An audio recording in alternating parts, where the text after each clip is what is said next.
안녕하세요. 세상에 첫 손을 보이는 야생화 이야기꾼 한성순입니다. 오늘은 세상에 첫 손을 보이는 야생화 이야기 79편 솔채꽃을 소개해 드리도록 하겠습니다.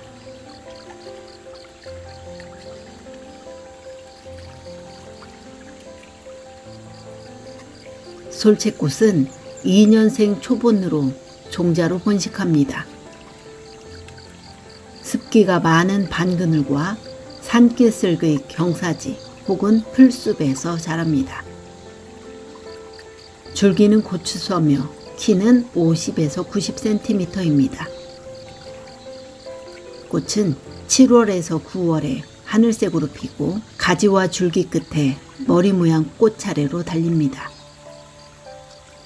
주변 부위꽃은 5개로 갈라지고 외측 열편이 가장 크며 중앙 부위꽃은 통상화로 4개로 갈라집니다.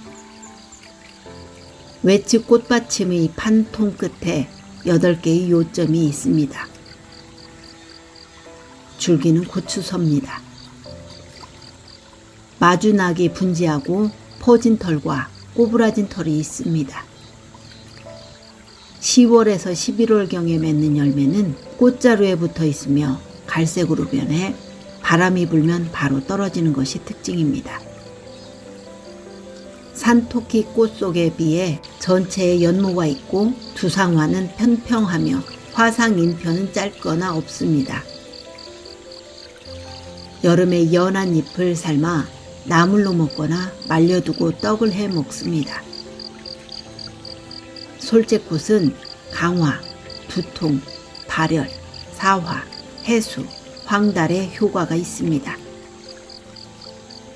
솔채꽃에는 슬픈 전설이 전해집니다. 옛날에 양치기 소년이 살고 있었는데 마을에 무서운 전염병이 돌아 가족과 마을 사람들이 전염되고 말았습니다. 소년은 약을 구하러 깊은 산으로 들어가 헤매다가 힘이 들어 쓰러지고 말았습니다. 그때 한 요정이 나타나 약초를 주었고 소년은 이 약초로 사람들을 구했습니다. 후에 소년이 다른 소녀와 결혼하자 소년을 좋아했던 요정은 너무나 슬픈 나머지 매일 울다가 죽고 말았습니다.